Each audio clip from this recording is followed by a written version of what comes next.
ఆదిలాబాద్ జిల్లా యాపల్గూడ ప్రభుత్వ ప్రాథమిక పాఠశాల ఇది. ఇక్కడ 5వ తరగతి వరకు ఉంది. చుట్టుపక్కల 14 గ్రామాలకు చెందిన సుమారు 350 మంది విద్యార్థులు ఇక్కడ చదువుకుంటున్నారు.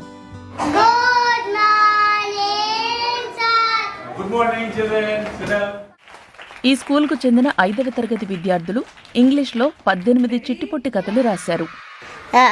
ఒకసారి రాస్తే అది పోయింది, తప్పులు తిప్పులు వచ్చిన అన్ని అయితే దాన్ని మళ్ళా అది పోనిచ్చిన, మళ్ళీ ఇంకొకటి రాసిన, దానికి కూడా కొన్ని తప్పులు పోయినాయి, మళ్ళీ అది కూడా కొంచెం ఇది చేసిన, మళ్ళీ దాన్ని ఇచ్చేసిన, మళ్ళీ ఒకటి రాసిన, దాన్ని కొంచెం పోయినాయి అయితే దాన్ని మంచిగా చేసి సార్కి చెప్తే సార్ కొన్ని తప్పులు మంచిగా చేపించిండు.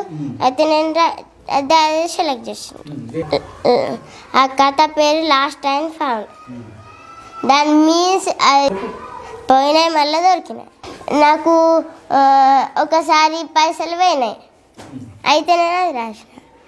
ఒకసారి ఇట్లానే పోంగ నా మనీ పోయినాయి అయితే నేను ఇట్లా రాసిన.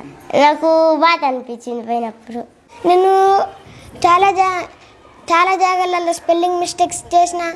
సక్సెస్ఫుల్, బిజినెస్, ఇలా కొన్ని పెద్ద పెద్ద పదాలకు పోయింది. భూతకాలంలో స్టోరీ ఉంటుంది అయితే నేను అప్పుడు వర్తమాన కాలం పదం పెట్టిన. నేను వెంట రాసే జాగాల గో రాసిన, మళ్ళీ స్పోక్ రాసే జాగాల స్పీక్ రాసిన, కండక్టర్ రాసే జాగాల కండక్టర్ రాసిన, ఇలా చాలా రాసిన. చిట్టిపొట్టి ఇంగ్లీష్ కథలు రాయడంలో తమ అనుభవాలను విద్యార్థులు వివరించారు. నా స్టోరీ లోపల 2 క్యారెక్టర్స్ ఉంటాయి, మాధవి ఇంకా మయూరి. వాళ్ళిద్దరూ చాలా మంచి ఫ్రెండ్స్. రియల్ జరిగింది, పార్కులో ఆడుకున్నట్టు ఒక అమ్మాయి కింద పడ్డట్టు రియల్ జరిగింది కాబట్టి ఇదే రాద్దాం అనుకొని రాసిన. నా ఫ్రెండ్కి పుండు తక్కువ అవుతుంది, అప్పుడు మర్రాళ్ళు పార్కులో ఆడుకుంటూనే ఉంటారు. రోజుకి వాళ్ళ ఫ్రెండ్షిప్ చాలా స్ట్రాంగ్ అవుతుంది. తమ నిత్య జీవితంలో ఎదురైన అనుభవాలని కథలుగా మలిచారు ఈ విద్యార్థులు. నాకు ఒకరోజు కళ వచ్చింది. దివాళీ రోజు మా అన్న చేతుల పటాక వేలింది. అయితే నేను పటాక వేలిన రోజు నేను మా అన్న దగ్గరకు వచ్చి వినుకున్నబెట్టిన. అలా డాడీ వచ్చి హాస్పిటల్కి తీసుకుపోయిండు. ఈ కళనే నాకు రాయాలనిపించింది, రాయాలన్నా అనుకున్నా, అయితే రాసిన. ఈ స్టోరీ నాకు బాగా నచ్చింది. నా స్టోరీ పేరు విశ్వ అండ్ ద మ్యాజికల్ పెన్సిల్. నాకు మ్యాజిక్ అంటే చాలా ఇష్టం. నేను కార్టూన్ ఛానల్స్ చూసి నాకు ఈ స్టోరీ మ్యాజిక్ పెన్సిల్లా రాయాలనిపించింది కాబట్టి నేను ఈ స్టోరీ రాశాను.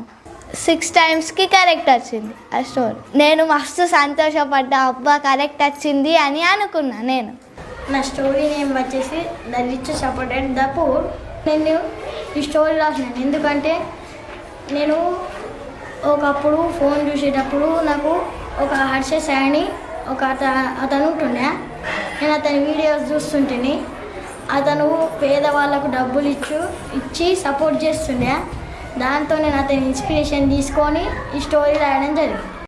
ఈ పిల్లలు రాసిన ఇంగ్లీష్ కథల పుస్తకం ఇటీవల హైదరాబాద్ బుక్ ఫెస్టివల్లో విడుదలైంది.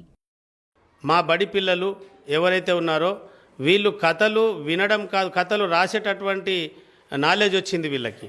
ఏ విధంగా అంటే బేసిక్గా మా ఉపాధ్యాయులు దాన్ని కథల్ని రాసేటటువంటి స్కిల్స్ ఏర్పాటు చేయడం జరిగిందన్నమాట. ఇంగ్లీష్ కథలు రాయడం విద్యార్థులు ఎలా నేర్చుకున్నారో టీచర్ గంగయ్య చెప్పారు. వినే వయసు, అది కథలు వినే వయసు, కానీ కథలు రాయాలని అనిపించడం, రాసేలా చేయడం అనేది చాలా ఇబ్బందికరమైన సమస్య అనిపించింది. ఫస్ట్ వాళ్ళు ఏం చేసిండ్రంటే ఓన్లీ ఫ్రెండ్షిప్ థీమ్ మీదే రాసిండ్రు. వాళ్ళకి ఇష్టం వచ్చినటువంటి విధంగా స్టోరీలు రాయండి అని ప్రోత్సహించడం జరిగింది. వాళ్ళు మొదట్లో స్టోరీలు ఒక స్టోరీలాగా కాకుండా ఒక డిస్క్రిప్టివ్ మోడ్లోనే రాయడం జరిగింది. అందులో క్యారెక్టర్స్ కూడా సరిగా లేకుండే, డైలాగ్స్ కూడా లేకుండే, చాలా తప్పులతోని చదివిన వాళ్ళకు అర్థం కాకుండా ఉండే.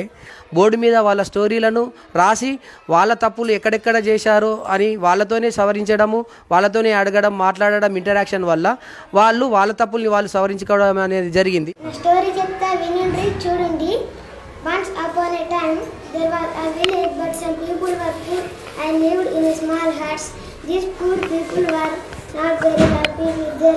నా బిడ్డ ఇంగ్లీష్లో స్టోరీ రాస్తే మొత్తం మా పేరెంట్స్ అందరూ ఊరోళ్ళు వచ్చిండ్రు సార్, పేపర్కి వచ్చింది మీ పాప తిరుపతి ఇంగ్లీష్లో రాసింది మీ పాప అని చెప్పడం జరిగింది సార్.